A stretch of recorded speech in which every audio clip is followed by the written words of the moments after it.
Part 1. NHS staff, violence, abuse and the need for real protection. Frontline NHS staff in England continue to face unacceptable levels of violence, harassment and abuse.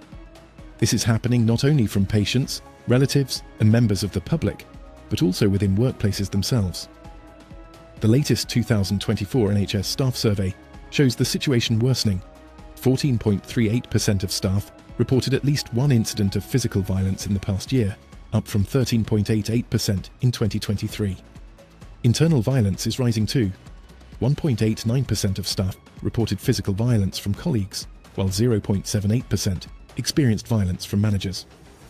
Harassment, bullying or abuse from patients or the public affected more than a quarter of all NHS staff, 25.08%. Independent trade union research paints an even more shocking picture. A joint study in 2025, covering more than 1,000 nurses and midwives, found 93% had experienced physical violence at work.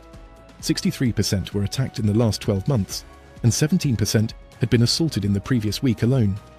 Staff reported being punched, spat at, bitten, headbutted, and even stabbed. In some cases, the violence came not only from patients, but from their relatives or visitors.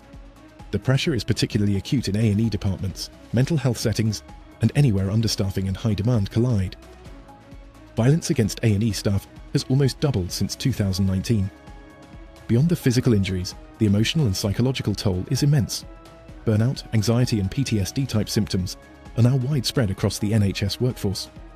Yet despite the gravity of these incidents, only around 1/3 of assaulted staff felt their employer responded appropriately. Too many are left to suffer in silence, told that violence is part of the job. It is not and must never become acceptable.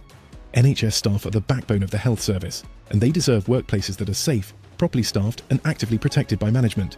Stephen Morris, General Secretary, Workers of England Union said, "Where employers fail to act, the Workers of England Union will help its members who want to take it further.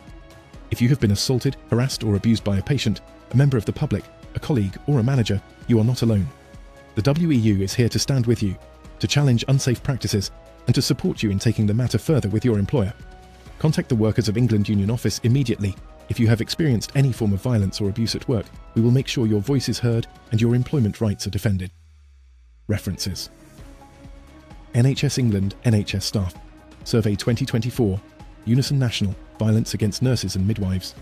Survey 2025, Royal College of Nursing, Workplace Safety Reports, NHS Employers, A&E Violence Trend, data 2019 to 2024, and numerous media outlets.